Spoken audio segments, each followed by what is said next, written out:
Now we have this very beautiful figures who are looking straight into your eye. They are not interested in left and right. We have the Hierophant here who looks at you straight and challenges you as the tarot reader. Okay, now whenever a figure is looking straight, it has to be seen in two perspectives. One is the time perspective. Any figure looking towards the left, please understand this Page of Cups is not exactly looking at left, but it is leftward slanting. It is again the past.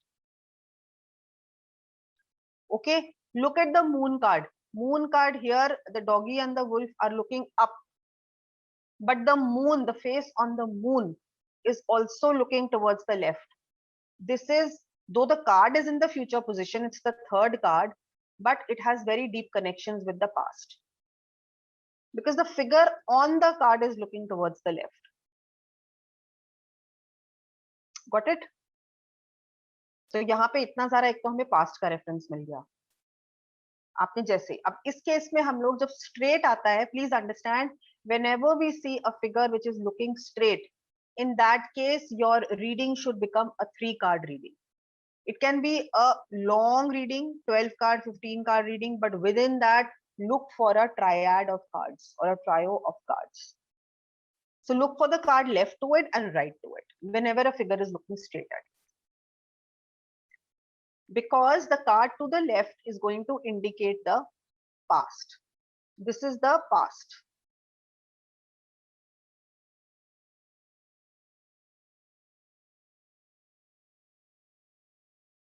The card to the left is going to look at the, this is your past, always, this is going to be the past. Okay, and the card which is looking at you, it could be a Hierophant, it could be the Magician, the High Priestess, the Emperor card. Okay, all these. This is the present, always. Any card which looks at you straight is talking about the present and the now. That means वो तुम्हें he might be telling you stories about his past. He might be telling you dreams about the future. वो सब ठीक है.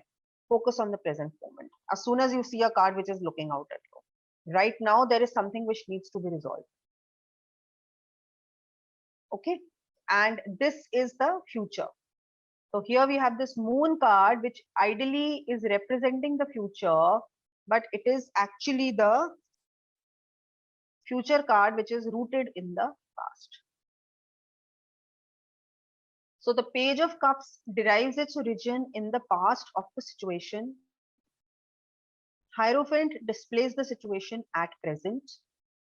Moon signifies the mood of the future, which will be influenced by the past. So the first thing you have to do whenever you see a stationary card, it's called a stationary card, okay? Whenever you see a stationary card looking out at you, first of all, look for the time reference. Okay, it's the now. Same question, the one I just asked you in the last sample about the girl wanting to have an intercaste marriage. How will you now interpret the same question in reference to these three cards? What do you know more now about the situation?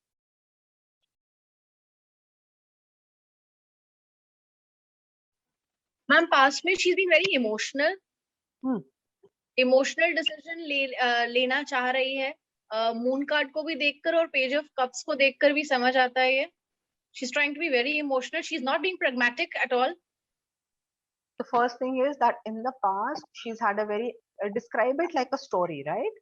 So in the recent past, what is the Page of Cups telling you? This could be recent past, maybe the last 6 months, 1 year, etc. What is it telling you about her love story or her love track? Very romantic. Yes, I want you to talk like this. How was the time that she had, you know, when the love for her began? Abhi to it has reached a, you know, kind of a high point where they're thinking of marriage and going against the family and all that. But how did it all begin? It was meaningful. Hmm? Gestational period. Gestational period, yes. And of course, emotions were strong. Emotions are A very lot strong. of chemistry in between both the relationships. Okay, इनको बहुत सारी chemistry दिख रही है. Page of Cups में इनको passion दिख रहा है, romance दिख रहा है, love letters दिख रहे हैं. मन के बहुत सारे इनको हिलोरे दिख रहे हैं. That's good. Innocent. Red colour तो इमोशन है, पैशन है, बहुत पैशन. बहुत ज़्यादा. It's a very passionate relationship. And also you must notice here that it is a page. Page means that the early beginnings or a young love. So it could probably be the first love of their lives, or they have fallen in love when they're still at a young age. And they are also very idealistic about this feelings for each other. Okay. मतलब ऐसा नहीं उनके मन में, because Page of Cups is an innocent love story. So there's a lot of innocence here. So there is a genuine love that you see here. तो एक तो क्या है ना, आपका the way you are going to counsel that girl, inspire, you can see that so many adjustments and all she has to make, but the tone of your voice will automatically become very soft, because you will see genuine feelings here, that both of them genuinely liking each other, appreciating each other, creatively expressing their love for each other, making time for each other. मतलब thoughtful है ना, दोनों अच्छे thoughtful lovers हैं, तो ठीक है, ऐसा प्यार भी अगर मिलता है तो अच्छी बात है. अब प्रेजेंट में क्या हो रहा है, हायरोफेंट आ गया. Hierophant is what? Hierophant is what? Hierophant is authority. Hierophant is social sanction. तो आ गया ना वो बीच में present में. What is happening here? She's want to legitimizing her. She wants her relationship to be To legitimized. be legitimized. And what they're asking literally is Hierophant is that they want the society to accept their alliance. Basically what they want is कि इनकी religious marriage या जो भी इनकी customary जो marriage है वो हो जाए. Actually वो नहीं है. मतलब they are not really looking forward to a civil marriage. ऐसा नहीं है कि कोर्ट मैरिज करना चाह रहे हैं वो पेरेंट्स की ब्लेसिंग्स के साथ शादी हो जाए.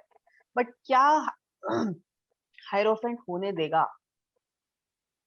क्या हायरोफेंट इंटरकास्ट मैरिज होने देता है?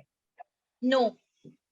It's a very strong no, because the Hierophant card is talking about social customs, and when it talks about social customs, either of the set of parents is going to become very rigid about this thing.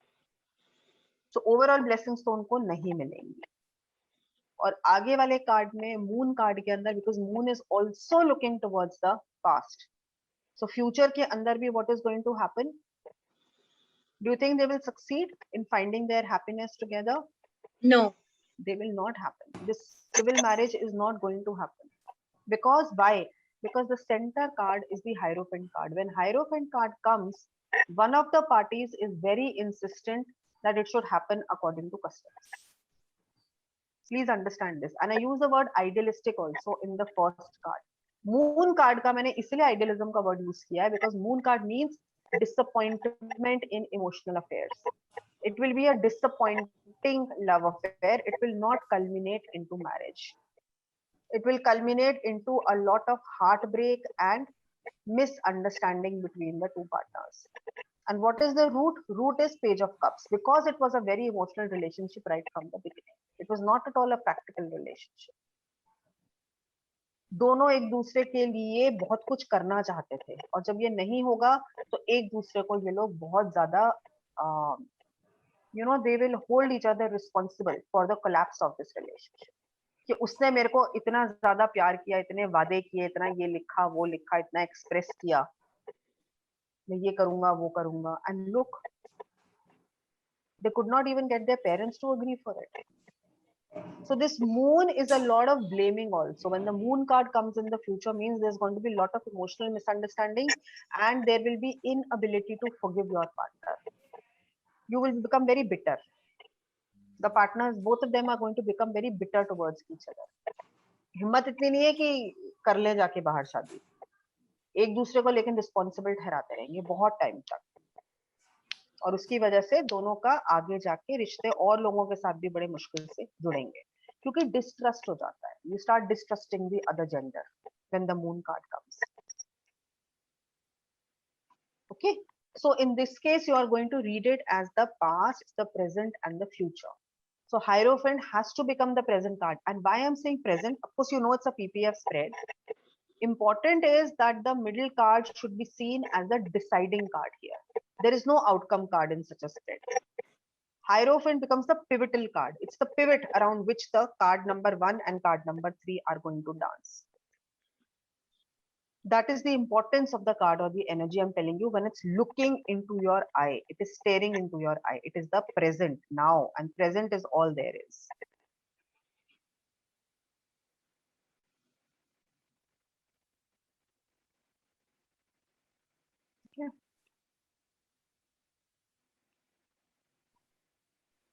Ma'am I have one हाँ। Question.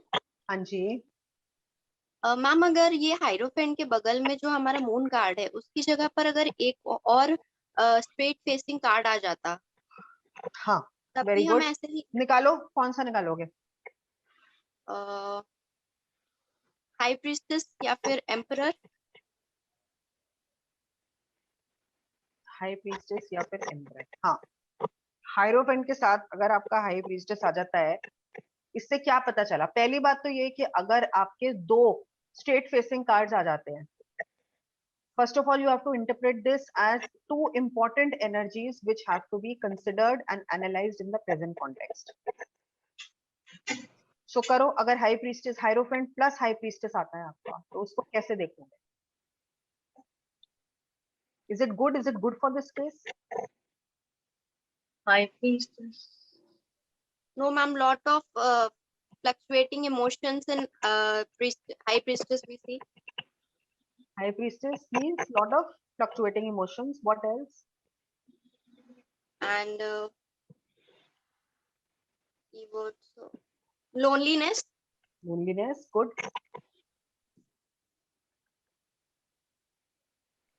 That means the present now has become very very powerful.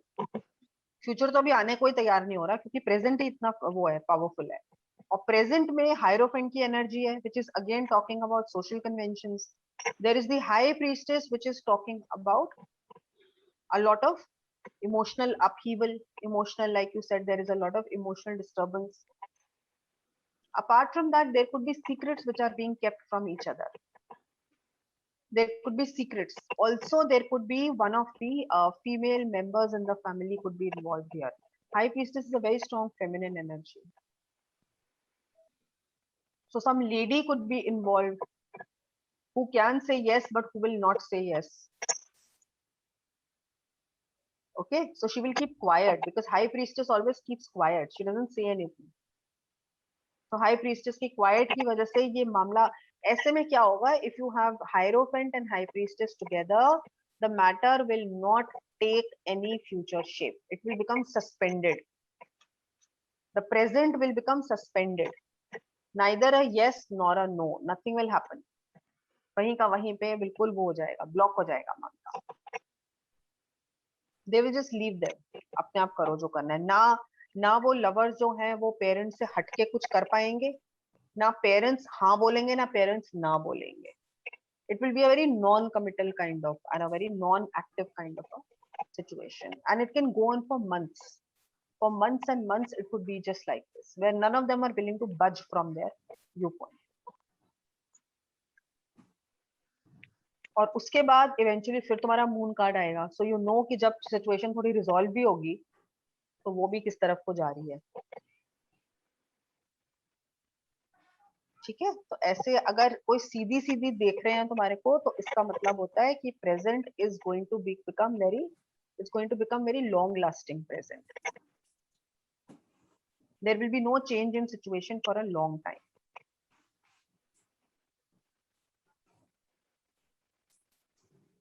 Now, what I want you to see here is, first जो मैंने आपको बताया, that is the present. The first technique of which to see these cards, that if something looks out at you, it becomes the present, okay, and it has to be tackled now. Another approach to seeing this is whether it is an obstacle or a facilitator. Sometimes the middle card can act as an obstacle, and sometimes it is a facilitator. You have to check whether it's an obstacle or a facilitator. Cards will not tell you directly, because a card like a Hierophant is a very positive card. It's a facilitator card generally, but sometimes it can become very rigid and obstacle also. तो ये आपको देखना है कि इस context में, इस situation में ये कार्ड हमारे को हेल्प कर रहा है या ये कार्ड हमारे को सस्पेंड कर रहा है या ब्रेकेज दे रहा है क्वेश्चन में। तो इस केस में हायरोफेंट को आप कैसे रीड करते हैं? इज इट अ ब्लॉकेज और इज इट अ फैसिलिटेटर?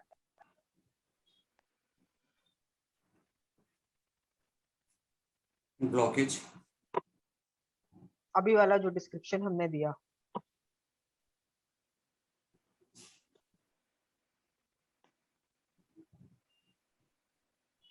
तो यहाँ पर ये आपको कहीं ना कहीं पे ब्लॉकेज का ज्यादा आपको इस टाइम पर वाइब दे रहा है, right? Hierophant, but is it actually a blockage card? Do you feel that it is a blockage card? If No, parents want the blessings of their parents, if the children want the blessings of their parents, is it a blockage card? Really? Ma'am Never वो तो been बाद में like- समझ में आता ना बच्चों को, अभी के हिसाब से तो ब्लॉकेज है बच्चों के लिए, बच्चों के लिए ब्लॉकेज दिख रहे हैं, ओके। क्योंकि लेकिन शुरू लव रिलेशनशिप में उस समय तो शुरू में सब कुछ उसको अपने अकॉर्डिंग चीजें चाहिए ना, वो तो बाद में उस लेवल की अंडरस्टैंडिंग आती है कि क्या चीजें सही थी या क्या चीजें चारू सही इज नहीं। Very unhappy with the answer. हाँ चारू, she says नहीं, ये बहुत बड़ा फैसिलिटेटर है। She's just not agreeing. हाँ जी। Ma'am, since I have even had a love marriage and I have had हाँ, मैं problems. इसलिए बोल रही हूँ कि इसलिए मैंने डिस्कशन ओपन किया, because it depends on your view point ना, how you look at it. हाँ, Took 11 years for us to, convince our parents that we Acha. want to be married to each other. And we waited for 11 years till our parents actually got convinced with the idea. And I don't think so, because see, whatever it is, if you don't have a backing up of your parents, you can never be successful in a marriage at least. Neither समझ में आ society. रही है ये वाली बात? समझ में आ रही है ये वाली बात? ये बहुत जरूरी बात बोली है इन्होंने। अगर देखो, अगर ये वो शुरू से ही बच्चे दोनों रिबेलियस होते हैं या वो बहुत ज्यादा इंडिपेंडेंट होते हैं थिंकिंग में, अब यहाँ पर ये आनंद आपने पॉइंट पुट किया था ना अभी कि ऑब्स्टिकल है ये, अब ध्यान से सुनो। ऑब्स्टिकल है, लग रहा है हमें ऑब्स्टिकल इन द प्रेजेंट है, डेफिनेटली ऑब्स्टिकल इसलिए क्योंकि जो वो चाह रहे हैं वो उसके मामले में बीच में एक स्टम्बलिंग ब्लॉक या ब्लॉकेज बन रही है, ठीक है? लेकिन अल्टीमेटली यहाँ पर ये फैसिलिटेटर का काम कर रहा है। मैम एनर्जी तो नहीं मैम, इसलिए नहीं क्योंकि ये आप देखो ना, ये जो एनर्जी है पेज ऑफ कप्स की एनर्जी है, तो पेज ऑफ कप्स दो वो एडल्ट है, उनको उस लेवल की अंडरस्टैंडिंग ही नहीं है। यदि वो मैं ये मैजिशियन बता कार्ड, रही हूँ आपको, मैं यही तो बता रही हूँ कि अगर आप उसको पेज ऑफ कप से कंसिडर करोगे, it's an immature energy which needs the stability of the hierophant, and that is why उनके लिए ब्लेसिंग्स होना या पेरेंट्स की ब्लेसिंग्स, पेरेंट्स की सपोर्ट होना, या बिकॉज देखो पेज ऑफ कप्स में दोनों, इसका मतलब दोनों जो है वो टेम्परामेंटल भी बहुत है। आज तो रोमांटिकली वो बहुत ज्यादा इन्वॉल्व है, लेकिन कल को क्योंकि पैशनेट होता है, page of cups are very very, उनके जो मूड स्विंग्स बहुत होते हैं। तो अगर मूड स्विंग्स की वजह से आज तो पैशन बहुत हाई है, लेकिन कल को अगर फाइट हो गई आपस में तो भी प्रॉब्लम आ जाएगी। तो शादी में तो ऐसे में बहुत, शादी is very vulnerable, so hierophant is required actually as a stabilising force, ठीक है? अगर ये पहले ही दोनों बड़े इंडिपेंडेंट, अब देखो यहाँ पर अगर फर्स्ट कार्ड लवर्स कार्ड आता ना, मेजर आर्कना आ जाता और फिर हायरोफेंट आता, तो फिर हम उसको ऑब्स्टिकल मान सकते थे, क्योंकि लवर्स कार्ड होती है फुल्ली मैच्योर एनर्जी, कि ये दोनों मतलब आपस में रिश्ता निभाने में सक्षम है, लेकिन फिर भी पेरेंट्स मना कर रहे हैं, then it becomes an obstacle. But यहाँ पे तो जरूरत है पेजेस को, तो ये इतना ज्यादा यहाँ पर हम इतना नेगेटिवली इसको नहीं रिगार्ड करेंगे, ठीक है? ओके और बल्कि पेरेंट्स को यही एडवाइस, यहाँ पर आपको पेरेंट्स को एडवाइस देने की जरूरत है कि they should look at the situation with a lot more compassion, because it's a first love, it's a tender love, दोनों बहुत ज्यादा एक दूसरे से दिल से अटैच्ड हैं, so maybe they are genuinely in love with each other. तो ऐसे में आप रिलीजन को या कम्युनिटी को इतना इंपॉर्टेंट ना मानते हुए बच्चों की फीलिंग्स की कदर करो और उनकी शादी करा के उनको सपोर्ट करने की कोशिश करो, ठीक है ना? ऐसे में आपको पेरेंट्स की काउंसलिंग करनी चाहिए। अब सेकंड वाला, इससे नीचे वाला जो एक आपका एग्जाम्पल है, अब आप देखो ये वाला एग्जाम्पल, इसमें मुझे बताओ कि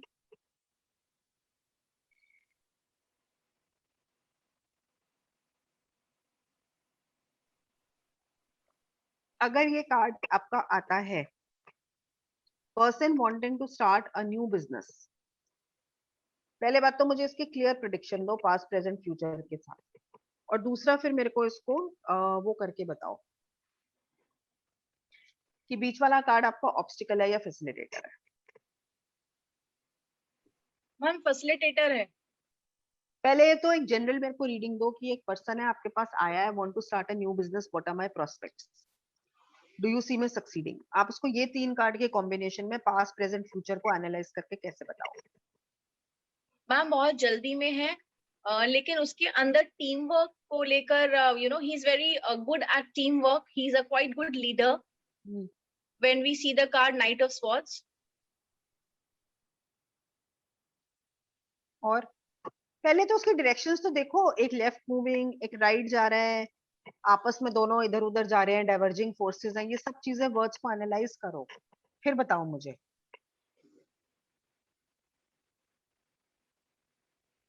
Left, Knight of Swords. Knight of Swords तो लेफ्ट जा रहा है. Emperor's looking at us. Yes, The हमें डायरेक्शन देखना है ना, और नाइट ऑफ कप्स जो है वो राइट जा Right. रहे हैं. राइट। तो अभी तो पहले इसको टाइमिंग से आप कनेक्ट करो। पहला वाला कार्ड किससे कनेक्टेड है? लेफ्ट वाला हाँ। पास. पास्ट के साथ, ठीक है। Past तो it is not just the past present future, because ये 3 कार्ड है कि आपको पीपीएफ की तरह रीड करना है। इनकी जो ओरिएंटेशन है फिगर्स की, वो भी आपको लेफ्ट और राइट दिख रही है। So knight of swords is not just the past card. देखो, एक तो हो गया कि लिटरली ये पास्ट प्रेजेंट फ्यूचर है, ठीक है ना। अगर आप इसको 3 कार्ड्स की तरह रीड करोगे तो ये आपको पास्ट, और ये आपका प्रेजेंट, और ये आपका फ्यूचर, ठीक है। लेकिन ये Knight of Swords is not just the past card, it is also deriving its inspiration from the past, because it's looking towards the left. That means it's deeply influenced. आज की date में emperor की situation है, कुछ महीने पहले तक night of swords की सिचुएशन थी, लेकिन नाइट ऑफ सॉर्ड्स की सिचुएशन भी पास्ट से बहुत ज्यादा डीपली इन्फ्लुएंस थी। पास्ट वो कई सालों का पास्ट भी हो सकता है। अब क्या बताओगे, इससे हमारे को उस पर्सन की नेचर का पता चलता है जब हम इतना ज्यादा लेफ्ट वर्ड और राइट वर्ड देखते हैं। तो पहले पास्ट में वो पर्सन की नेचर कैसी थी? एग्रेसिव, अग्रेसिव था, और जल्दी जल्दी डिसीजंस को चेंज करने वाला। What else? मैम अब वो टोन डाउन हो गया. एम्परर की क्वालिटी ये होती है कि वो डिसिप्लिन करता है. हाँ। और मतलब उसमें सोल्जर की आपको क्वालिटी लगता है कि night of swords immediately emperor बन गया? नहीं, काफी टाइम बाद. बहुत टाइम बाद बनेगा। तो एम्परर यहाँ पर आपको ऑब्स्टिकल दिख रहा है या फैसिलिटेटर दिख रहा है? Facilitator ma'am. facilitator It's दिख an रहा है. obstacle here, my friends. It's an obstacle here, because that's why again and again I'm saying he's not only a Knight of Swords, he's a very deep-rooted Knight of Swords, because he's deriving continuously his inspiration from the past. Please understand, the Knight of Swords is a successful person. He's aggressive, he's angry, he's very very quick tempered, बहुत जल्दी decision लेता है, बहुत जल्दी action लेता है, किसी की सुनता नहीं है, लेकिन सक्सेसफुल कार्ड है। कोर्ट कार्ड सारे सक्सेसफुल होते हैं। दैट मीन्स ये जो टेक्निक है, या ये जो इसका टेम्परामेंट है, ये इसको पास्ट में बहुत ज्यादा सूट किया है। इसको इसने हाई लेवल ऑफ सक्सेस या पॉपुलैरिटी दिलाई है, तभी ये पास्ट की तरफ जा रहा है। That means continuously he is looking ना, पास्ट में इसको अच्छा मिला है ना इस नेचर की वजह से रिजल्ट्स, तभी तो ये बार बार अपने ग्लोरी के डेज को याद करता है। आज की डेट में ये एम्परर जैसी सिचुएशन में है, but he is again looking at the past consistently. But problem here arises is that in the future, because ultimately ठीक है पास्ट में ऐसे थे, ultimately in the future this energy has been transmuted into a knight of cups. Change हो गई है बहुत जबरदस्त। नाइट अभी भी है, लेकिन स्वॉर्ड से कप्स में कन्वर्ट हो गई, एयर से वाटर एलिमेंट में कन्वर्ट हो गई। अगर उसको सक्सेस चाहिए तो उसको नाइट ऑफ कप्स में कन्वर्ट करना पड़ेगा। अब ऐसे में बीच का ये जो एम्परर है, ये जो बीच में स्टेबलाइजिंग आपको फिगर दिखता है, is this something the person would be ready to accept? Obstacle क्या होता है जो हम एक्सेप्ट नहीं करना चाहते? आपको लगता है यहाँ पे वो है फैसिलिटेटर है, अच्छा है, मैं ये नहीं कह रही कि जरूरत है इसकी, लेकिन क्या ये इसका फैसिलिटेटर है या ऑब्स्टिकल बन रहा है इसके रास्ते में? ऑब्स्टिकल बन रहा है क्योंकि बहुत कंप्लेसेंट हो गया है. ये ऑब्स्टिकल बन रहा है इस केस में, क्योंकि emperor card talks about a lot of patience and systematic planning of your business और your job, which this person is not ready to do. Also understand emperor is a team leader. That means present में जो उसका job profile है, या देखो present की जब हम बात करते हैं means immediately already it is happening or maybe it's going to happen very soon. and the person जो है he has come to you because he is going to enter that new phase very soon. Okay, maybe in a few weeks or a couple of months. तो present ये नहीं कि literally आज ही हो रहा है वो चीज, मतलब अभी उसके आसपास की एनर्जीज जो है वो उसको एम्परर वाली मिल रही है. Maybe he is due for a promotion, maybe he will become a team leader, maybe he is going to be given a responsible position, लेकिन वहां पर उसको जिम्मेदारियां बहुत ज्यादा है. नंबर 1, एडमिनिस्ट्रेटिव काम बहुत ज्यादा है. नंबर 2, नंबर 3, कुर्सी पे बैठ के काम करना पड़ेगा बहुत बहुत देर तक. आर वो पहनी हुई है नीचे उसने अपनी, वो कोई बात नहीं है, ड्रेस पहनी हुई है सुंदर की, बट ऊपर से जो इतना बड़ा रेड कलर का चोगा है, that is dominant. Number 4, temper tantrums नहीं दिखा सकता. इतनी लंबी सफेद दाढ़ी means people expect him to be very wise and patient. Okay, so gone is that impetuousness, that young rage, nothing. He better be very maturely behaved. उसकी social image important है. इतनी सारी एडजस्टमेंट्स तुम उस बंदे को करने के लिए बोल रहे हो, फिर तुम कहते हो फैसिलिटेटर है. कहाँ से? उसको तो आइडेंटिटी क्राइसिस होने वाला है इस चीज के साथ. कहाँ पर वो नाइट ऑफ स्वॉर्ड्स, मतलब घोड़े पे बैठा, तलवार ली और निकल दिया अकेले, ठीक है ना, बुलेट पे बैठा और निकल दिया अकेले, और यहाँ पर तुम कह रहे हो पूरे जॉइंट फैमिली को लेके आप जाओ पिकनिक पे. Imagine the amount of adjustment he has to do with so many egos and so many people on his team. So he will go bonkers. Okay? So यहाँ पर आपको उसको बहुत मेजर रेमेडीज देने की जरूरत है, बहुत मेजर. एम्परर की, एम्परर की जब हम लोग रेमेडीज के बारे में बात करते हैं, मतलब एम्परर कार्ड जो होता है वो हमारा एरीज का कार्ड होता है, एरीज साइन का कार्ड होता है, मंगल का कार्ड होता है, मार्स का. यहाँ पर उसको बहुत स्ट्रेनुअसली आपने मार्स की रेमेडीज आप उसको दोगे, साथ ही साथ उसकी जबरदस्त काउंसलिंग करोगे, करनी बहुत जरूरी है. Because you have to change the volatility of the swords into the amiability of the cups. The aggression of swords has to be tamed into the friendliness of the cups. कहाँ वो आदमी जो तलवार लेके घूमता था, अब वो कप लेके आएगा, सर आप ले लो थोड़ा सा. So his entire demeanor has to change, his entire way of life has to change. That's a lot of transformation. But it is required because the future card here is very important, which is the Knight of Cups. That is showing you that he has to convert. If he has to move forward, he has to turn himself down into the Knight of Cups. तो उसका vision अपने mind में रखो कि night of cups की क्या क्या qualities होती है,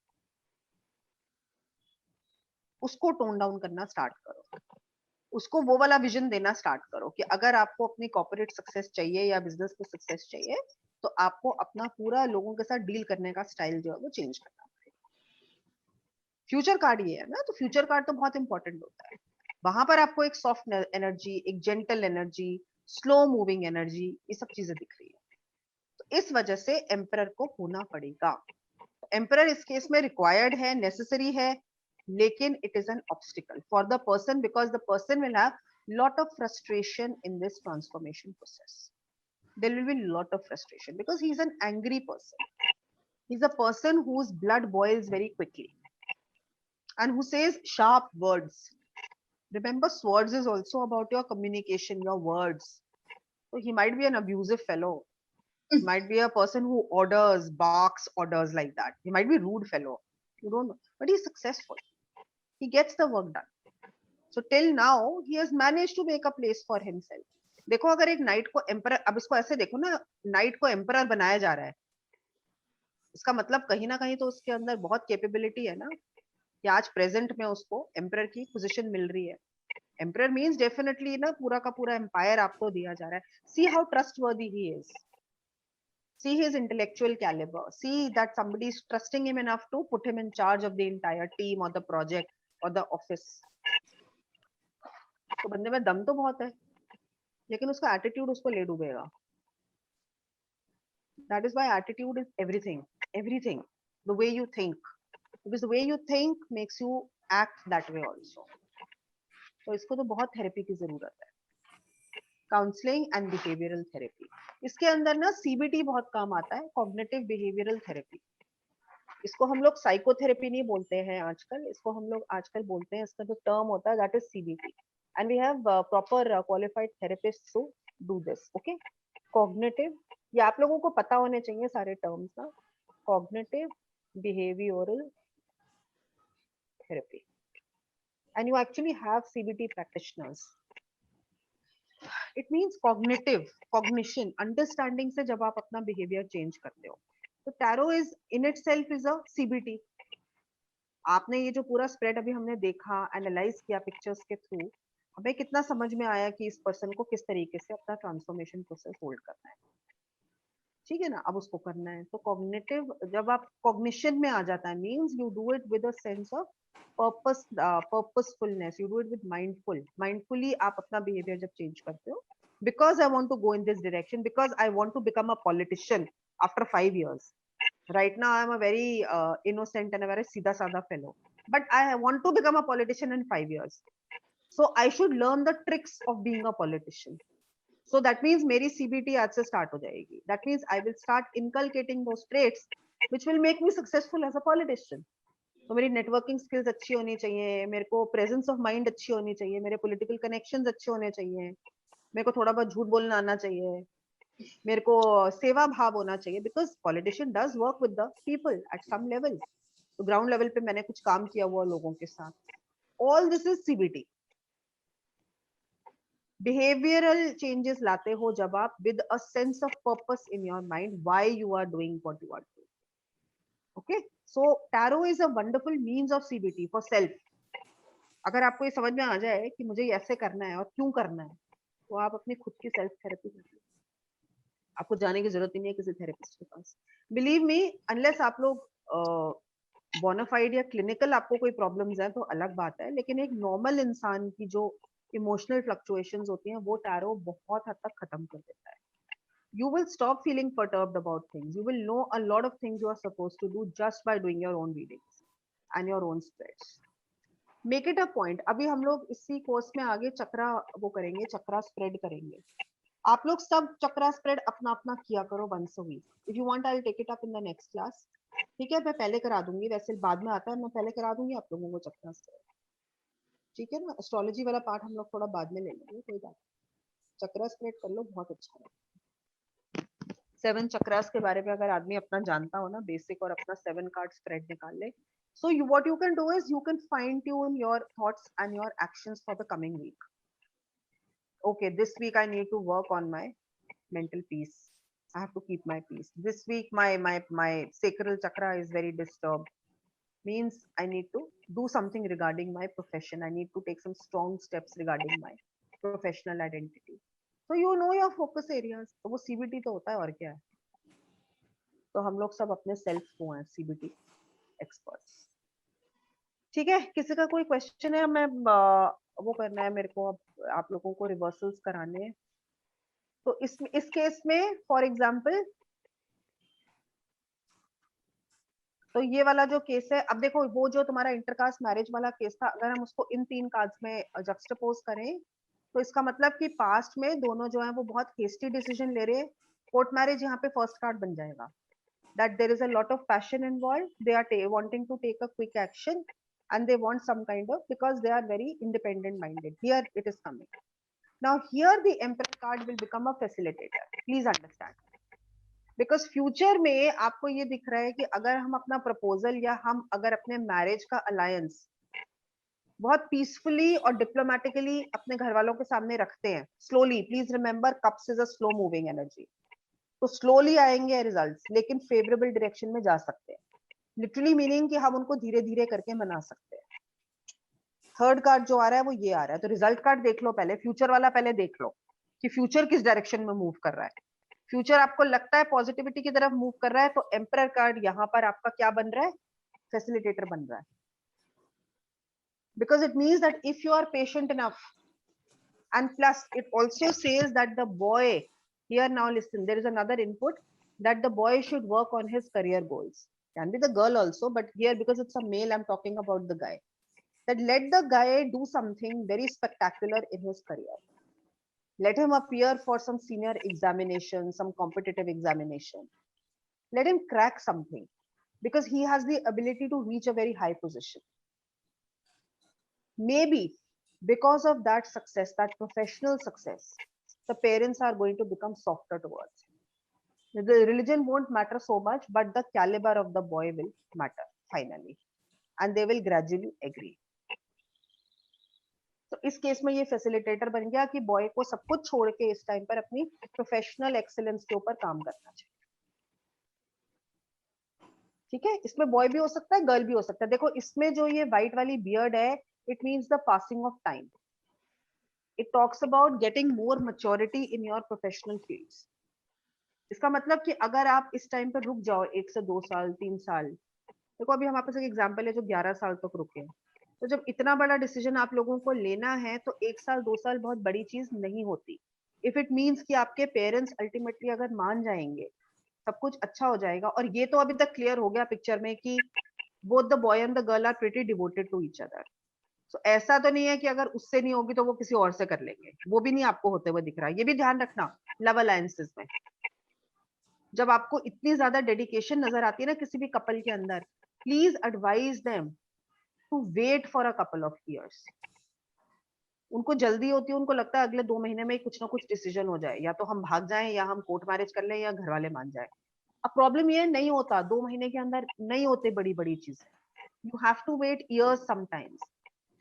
And if you tell them, no, as the tarot therapist, that this thing will happen, but tell them it will not happen right now in 21, it will happen in 23. I see it happening in 23. Tell them. There's no harm in it. लेकिन आपको 21 और 22 अपने professional career को solidify करने में बिताना है. और आपके घर वाले धीरे धीरे जो है वो मान जाएंगे. और आपस में आपका मेल जोल भी होगा. Means that the boy's parents will meet the girl, girls' parents are going to meet the boy. Then they will start liking each other also. Then it will happen. ठीक है ना. इस तरीके से आप लोगों की, please understand your powers. Why I am giving you the example. You have immense power. What you say, you are actually the king and the queen of swords. As tarot practitioners, आप लोग king of swords and queen of swords हो. आपकी वाणी, आपकी speech बहुत importance रखती है. Each and every word you say carries a lot of meaning. People will do exactly as you are telling them.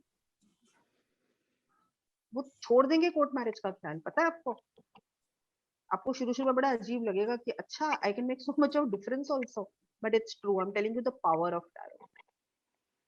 So use it ना, use it judiciously. Cards के basis पे use it judiciously. लोगों की life को sort out कीजिए. आप पूरी पूरी जिंदगी वो कर सकते हो, सॉर्ट आउट कर सकते हो, संवार सकते हो. अपने में कॉन्फिडेंस रख के वो किया करो, काउंसलिंग किया करो, प्रेडिक्शंस किया करो. प्रेडिक्शन में जल्दी मत करो, काउंसलिंग करो, गाइडेंस दो उन सबको. ये सब भटकी हुई आत्मा है, इनको गाइडेंस की जरूरत है. सिर्फ प्रेडिक्शन ये कहना हाँ हो जाएगी नहीं हो जाएगी, that is not the issue here. हो जाएगी. अगर नहीं भी होती हुई दिख रही तो भी उनका आपस में डिवोशन इतना है, ट्राई करो यार, हो जाए आपस में, क्या बुराई है. आपको फीलिंग्स जेन्युइन दिख रही हैं, आपको दोनों पढ़े लिखे हैं, तो फिर थोड़ा सा हमें भी तो टैरो प्रैक्टिशनर्स, हमारे को भी तो समाज के जो ये नियम कानून बंधन है, इनको हमें, we should also try to bring about reform in that, but nicely, without the rebellion part.